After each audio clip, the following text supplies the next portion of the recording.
वालेकुम गाइस, क्या हाल है सारे? उम्मीद करना ठीक हो सो। आज बाहर बहुत चढ़ चढ़िया हुआ है, बारिश में काम है।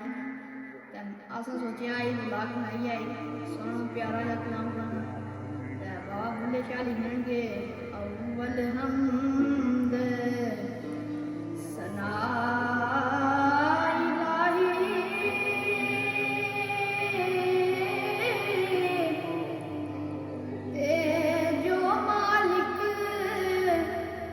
हरदा ते उसदा नाम जतारन वाला जेड़ा किसै मैदान हरदा अव्वल हमद सना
आता किधर में हो?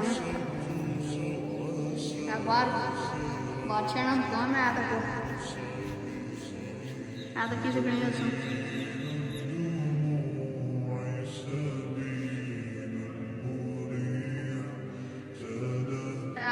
थोड़ा या मौसम ठीक हो यार, पाई है बस, बाकी मौसम आई बहुत